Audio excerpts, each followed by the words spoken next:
Queridos irmãos, boa noite a todos. Sejam mais uma vez bem-vindos ao Templo Estrela do Oriente, a casa da Cabocla Jurema da Praia. Que a luz do universo, de nossos guias e orixás, possa sempre contaminar nossas mentes, nossos corações. Estamos aqui então nesse espaço Umbanda em Debate, onde todas as segundas-feiras, de 7 da noite às 7h30, trazemos aqui não só para vocês que estão presencialmente aqui na casa da Cabocla Jurema da Praia, o Templo Estrela do Oriente, como também os irmãos que nos acompanham pela fanpage facebook.com/Templo Estrela do Oriente, ou então pelos nossos vídeos no YouTube e por aí vai, né? O que não faltam é emoções, né, gente? Então, é o momento que a gente tira dúvidas, que a gente troca ideias, troca conhecimentos e, por que não dizer, troca sentimentos, não é isso? Que às vezes a dúvida de um irmão é a dúvida de outra, e vamos em frente. Hoje, quem quiser fazer pergunta, é só levantar a mãozinha.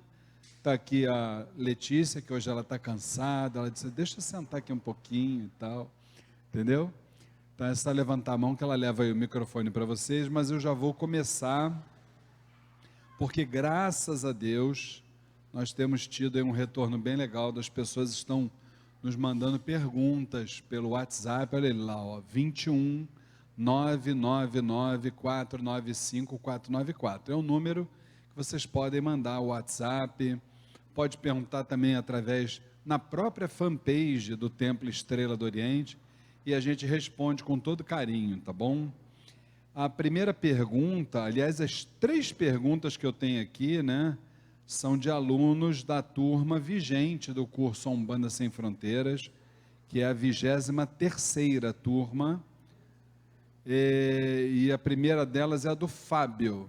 Nosso irmão pergunta o seguinte: Luiz, temos vários tipos de mediunidade, mas na Umbanda, a principal é a de incorporação, não é?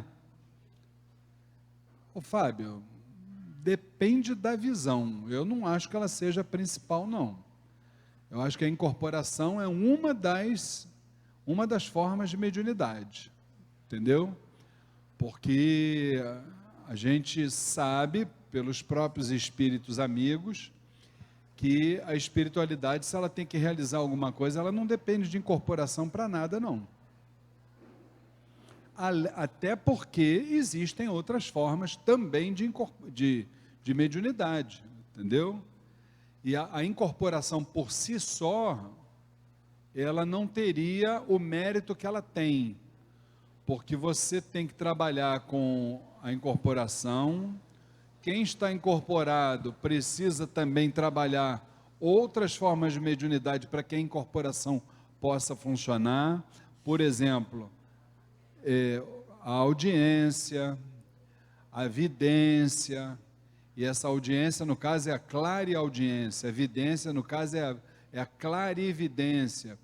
Então, existe uma série de componentes que, vamos dizer assim, que formam o conjunto da obra, né, denominado trabalho mediúnico. Então não é só a incorporação, não vamos valorizar demais a incorporação, que senão nós vamos começar a pensar que nós somos aí Chico Xavier, Ramatiz e tal, e não é por aí não. Os espíritos do bem, quando eles querem realizar o que eles precisam, eles realizam estando incorporados ou não. Então, não vamos baixar um pouco a bolinha, né? E aí ele continua na pergunta dele, do Fábio, dizendo assim, por que as pessoas que frequentam a Umbanda, principalmente a consulta, elas querem conversar com as entidades, e só os médios de corporação que permitem que isso aconteça. Aí ele termina perguntando assim, olha só gente, a incorporação é a cereja do bolo, tem que ter cuidado com isso, muito cuidado. Corporação é a cereja do bolo se o médium entender que é isso, mas aí, se ele entender que é isso, ele está caminhando para uma senda muito perigosa, entendeu? Volto a dizer, incorporação, olha, hoje em dia, eu vou até fazer um parênteses aí sobre isso, que a gente precisa entender. Nós vivemos uma época na Umbanda, que é o que eu chamo de segundo período, que foi o período da manifestação. Isso foi mais ou menos ali pelo início de 1908, né? Início do século XX, até 1990, 2000, por aí. Era uma época chamada de fenomenologia. Aí sim, era o momento que a Umbanda estava chegando, tinha que mostrar o cartão de visita dela, aí realmente a incorporação ela tinha um quê a mais, entendeu? Era uma época que os médiuns incorporados, por exemplo, com Exu, alguns tinham que andar em cima de brasa, outros pegavam o charuto aceso, passavam pelo corpo. Então era chamada a época da fenomenologia, os fenômenos aconteciam. E esse evento mudou. Mudou a partir do momento que entrou a terceira fase. Terceira fase a gente chama de maioridade espiritual. Ou seja, é o período que 50% do conjunto da obra, quem faz é a espiritualidade, os orixás, as entidades. O que eles fazem? Eles nos limpam, eles nos reabastecem, eles nos orientam e ponto. Parou por aí. O resto é por nossa conta.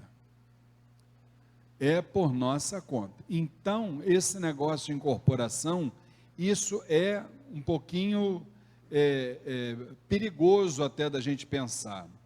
Porque vocês querem ver uma coisa? Nós temos um trabalho aqui na nossa casa, estou dando um exemplo entre vários. Nós temos um trabalho aqui na nossa casa, um projeto, que aliás é bom até a gente estar sempre divulgando, que é o projeto Conversa Fraterna. Todas as quintas-feiras, a minha esposa, que é a dirigente espiritual aqui da casa, nossa mãe Flávia Barros, ela tem 2 horinhas que ela dedica por semana, porque muitas vezes a pessoa tem dúvidas, né? Talvez, vamos utilizar exemplos. Foi conversar com a entidade, não entendeu o que a entidade disse. Está acontecendo um problema de foro íntimo, quer conversar, muitas vezes de mulher para mulher, né? Isso é tudo natural, né, gente? Então ela vai, ela orienta. Nesse momento do Conversa Fraterna, ela não está incorporada. Mas aí você pergunta assim, Luiz Fernando, ela está vazia? Claro que não. A entidade está ali do lado dela, ó, buzinando tudo que ela tem que fazer, tudo que ela tem que falar. E é um trabalho tão válido, tão autêntico, como o trabalho de incorporação que é realizado aqui às segundas-feiras.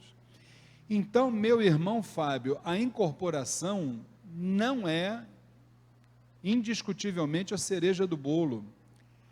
Nós estamos vivendo um momento dentro da Umbanda, um processo de humanização dos nossos atendimentos.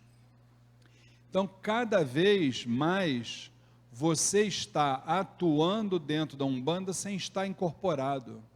E nem por isso o seu trabalho tem algum desmerecimento em relação a quem está aqui segunda-feira vestido de branco. Pelo contrário, tá? Então vamos tirar essa ideia da cabeça, porque incorporação é importante, é válido, é base da Umbanda, mas não é condição sine qua non para nada, tá? A espiritualidade pode atuar tranquilamente, mesmo fora dessa condição. Tá legal?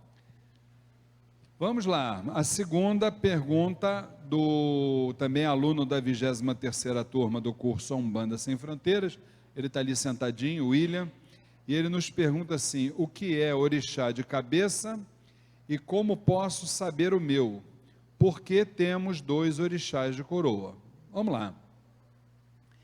Vamos entender a coisa, vamos ver se a explicação que eu vou dar será importante para o entendimento.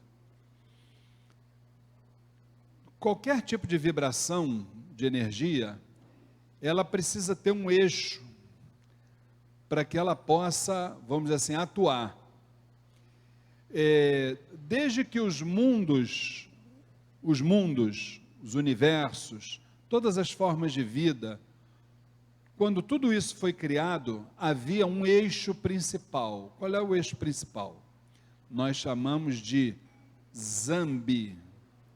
Zambi é Deus, o Pai de Jesus Cristo, para quem quer uma explicação mais fácil, né? Muito bem, esse é o eixo principal que norteou todas as formas de vida, todos os habitats, todos os mundos, todos os universos.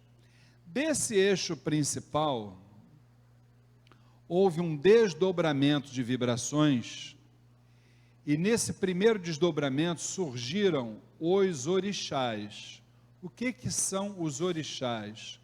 São forças vibratórias presentes nos mais variados ambientes da natureza. Se não, vejamos, aquela energia que nós conhecemos, que existe lá na pedreira, convencionou-se chamar Xangô.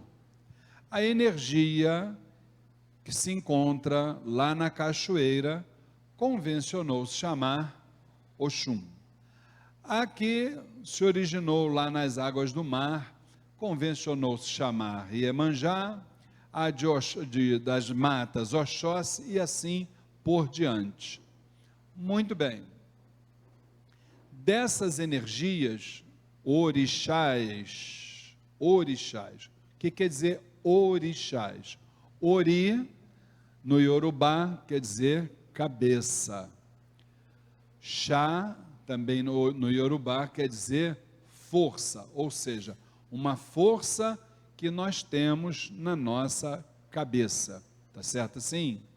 Muito bem. Para que nós possamos viver, caminhar, pensar, tomar qualquer iniciativa, nós precisamos da nossa cabeça. Alguém consegue viver sem cabeça? Não, né? De forma nenhuma, né?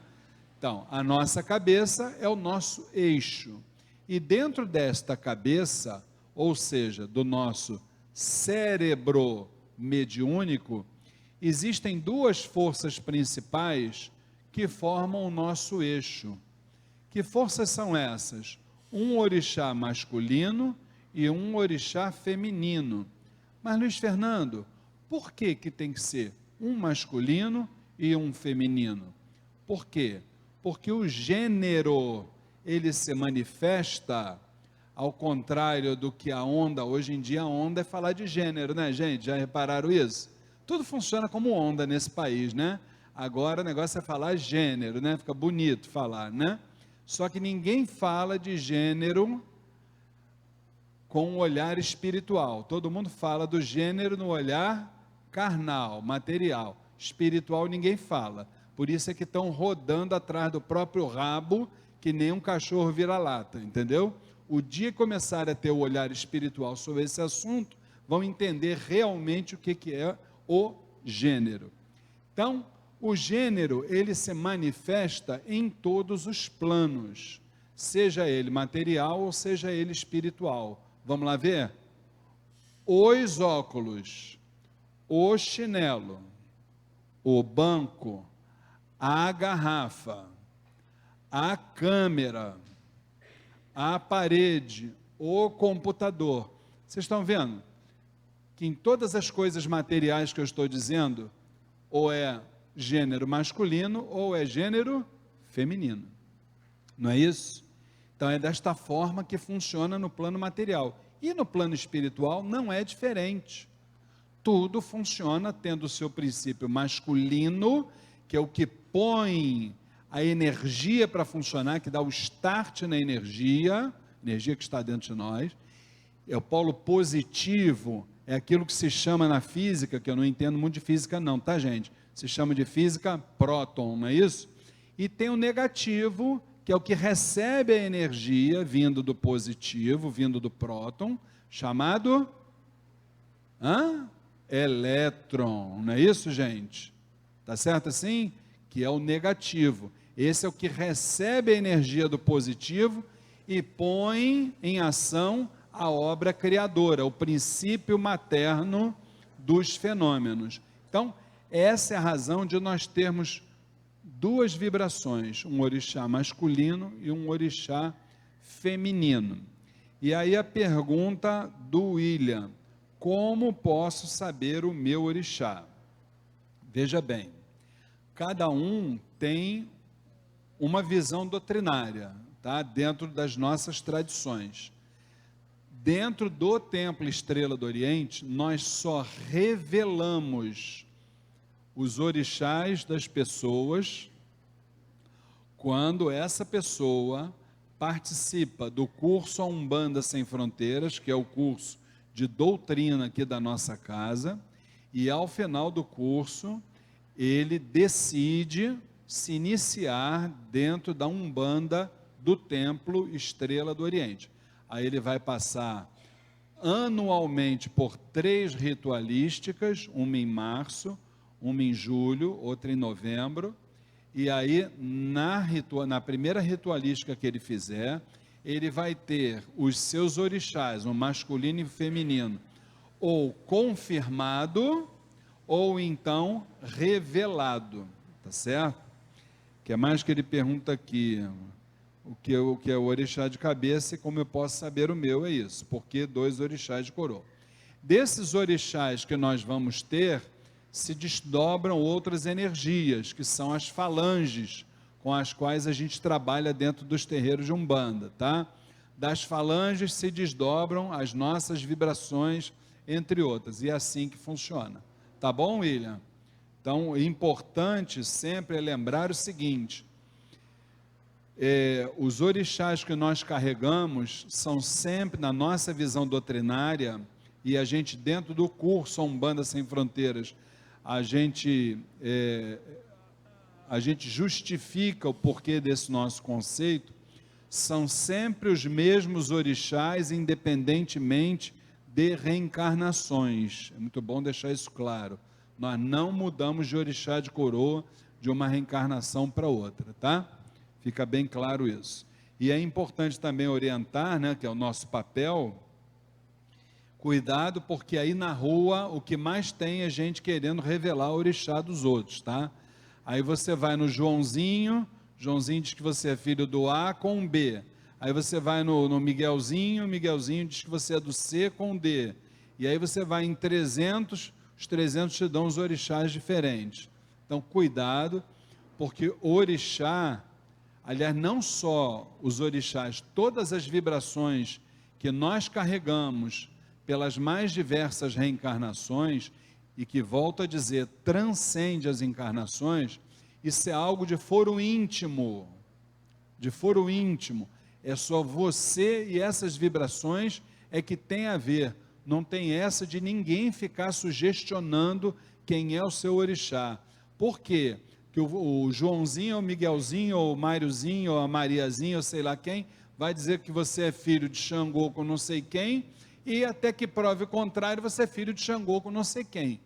Ninguém vai poder dizer o contrário, entendeu? Então, muito cuidado com isso, que o que mais tem é adivinhação dentro do nosso segmento, em detrimento de métodos divinatórios, que é o que deveria permear. Tá bom, querido?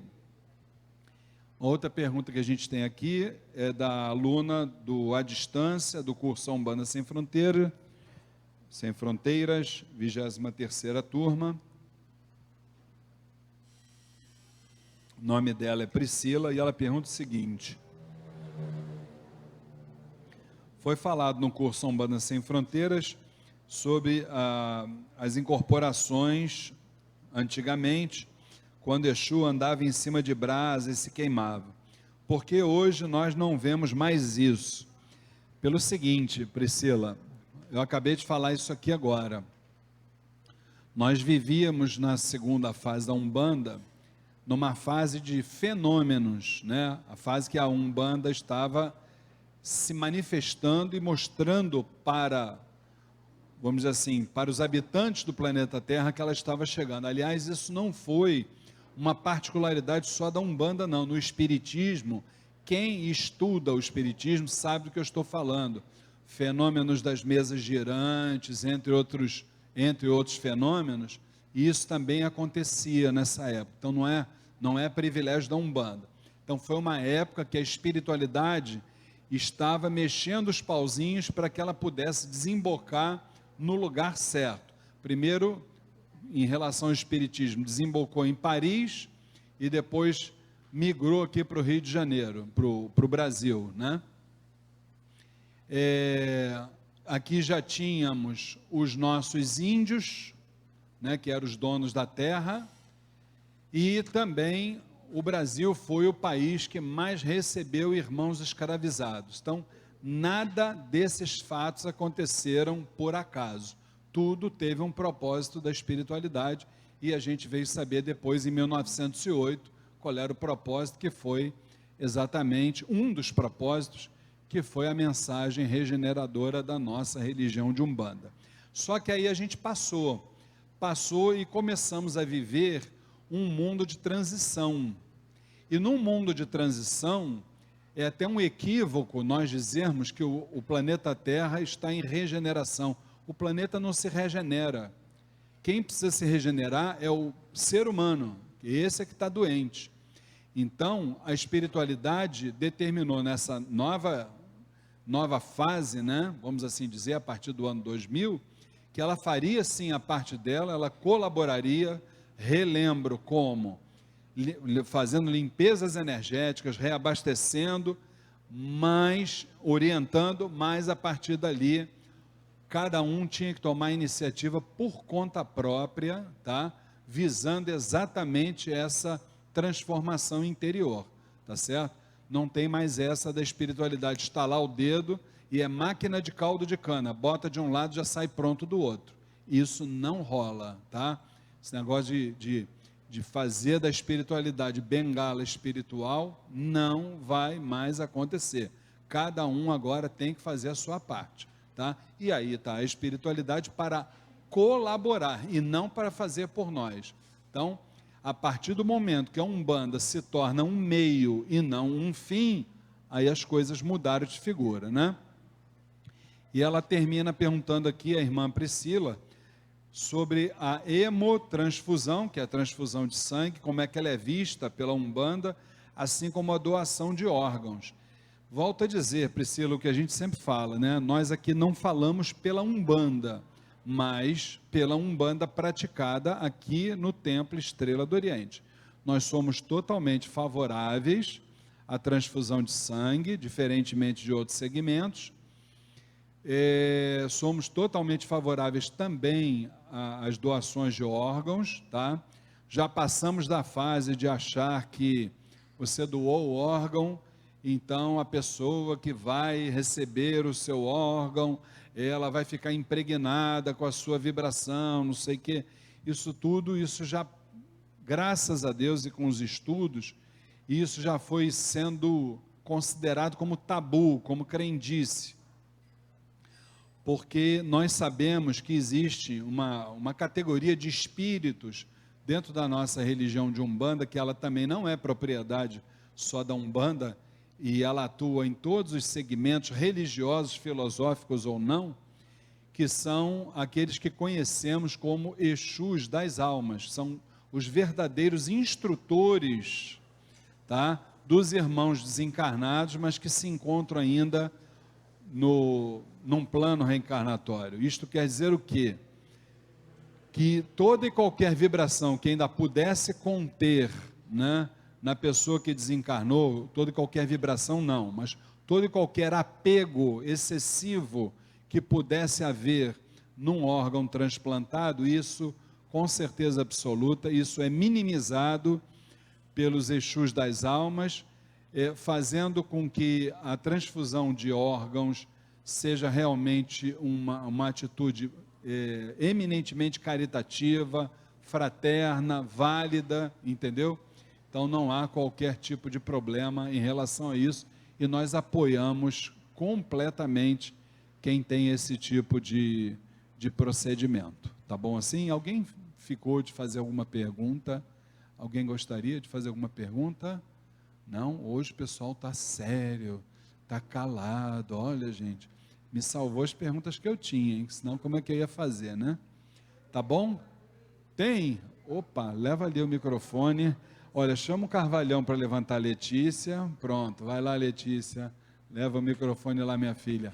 Boa noite, minha irmã, seu nome? Boa noite, Regina Célia. Oi, dona Regina, diga. Sabe o que é? Como que nós podemos saber, por exemplo, que eu vou ter um orixá, né, masculino e tem um feminino. Como que eu vou saber que eu sou filha de Ansan, ou de Iemanjá, ou de Oxum, ou de Xangô?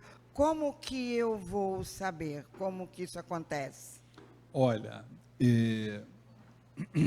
no curso Umbanda Sem Fronteiras, nós até mencionamos que existem vários métodos. Não estou afiançando esses métodos. Vamos deixar isso bem claro, tá? Jogo de búzios, numerologia, fases lunares. O que não faltam aí são métodos. Nenhum deles nós estamos garantindo, tá? Nós apenas dizemos o seguinte: na nossa visão doutrinária, nós só informamos ou confirmamos os orixás de coroa para aqueles que decidem se tornar médiuns de trabalho da nossa casa, entendeu? Porque eu também tenho uma coisa que eu vou lhe dizer, e a gente até compreende, né, que as pessoas tenham essa curiosidade. Mas eu vou falar uma coisa que eu já disse algumas vezes, e muitas vezes a gente é até mal compreendido. A gente saber quais são os nossos orixás, isso não vai mudar a nossa vida em nada. Não, eu sei. Entendeu? Eu acho que eu não soube passar um pouco. Eu estou dizendo, por Pode exemplo, falar. quando vou botar a roupa, vou frequentar, assim, mas eu frequento aqui. Só que eu digo mais assim lá aí dentro. Aí eu pergunto como aí é próprio que confirma que é. Volto a dizer, dona Regina, aqui no Templo Estrela do Oriente só existe uma forma. A pessoa participando do curso, no final do curso Umbanda Sem Fronteiras, são 5 meses, diz assim: olha, eu serei médium do Templo Estrela do Oriente. Então tem uma série de critérios, depois que passa pelo curso. Um dos critérios é passar por uma ritualística.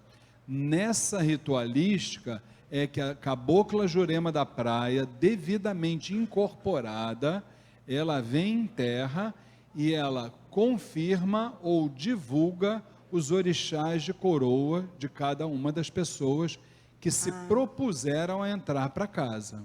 Entendi. Deu para entender? Entendi, obrigada. Como eu dizia no meu raciocínio, a gente saber quais são os nossos orixás, veja bem, embora a gente tenha essa curiosidade, né?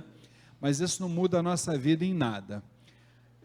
Se a gente levar para aquele lado assim, dizer: eu choro muito, eu devo ser filho da Oxum, eu sou uma pessoa muito justiceira, eu sou filho de Xangô, eu sou muito trabalhador, muito batalhador, acordo cedo e tal, sou persistente, então eu sou filho de São Jorge, de Ogum, né? Na verdade, eu já vi muito filho de Xangô, que de justiceiro não tinha nada e era um tremendo 7-1, já vi. Segundo, já vi muito filho de Ogum que não levantava cedo, só acordava depois de meio-dia para trabalhar. E já vi também muita filha de Oxum que não chorava, ou aquela pessoa que chorava muito, na verdade, estava com um processo obsessivo e não era nada de filho da Oxum, entendeu? Então, a gente nunca deve tomar a característica do orixá como um ponto definitivo, embora ela possa influenciar de alguma forma, mas nada que seja uma totalidade, entendeu?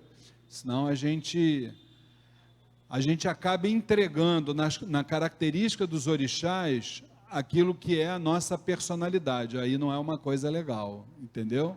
Tá bom? Bom, gente, então, estourou nosso horário. Umbanda em Debate na próxima segunda-feira, se Oxalá assim o permitir, 7 horas da noite. E quem quiser mandar pergunta, pode mandar aí para o nosso WhatsApp, tá?